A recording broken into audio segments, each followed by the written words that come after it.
parang pakiramdam, hindi ko alam kung ako lang or maraming mga artista, na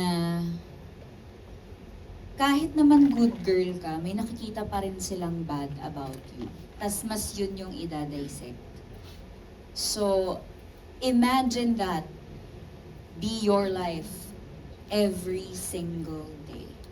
You can't make mistakes. Para kang nasa aquarium every day na hindi na siya hindi na siya parang argument about being a good girl or what. Ando na sila sa nag-iintay sila na magkamali ka.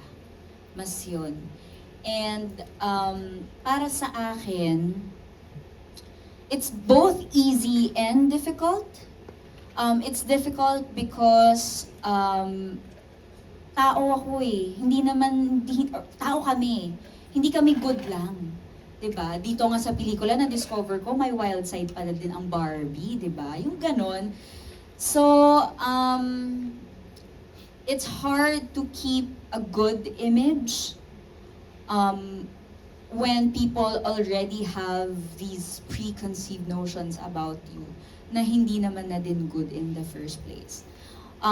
What makes it easy for me to keep being a good girl is that I love my job and it pays well.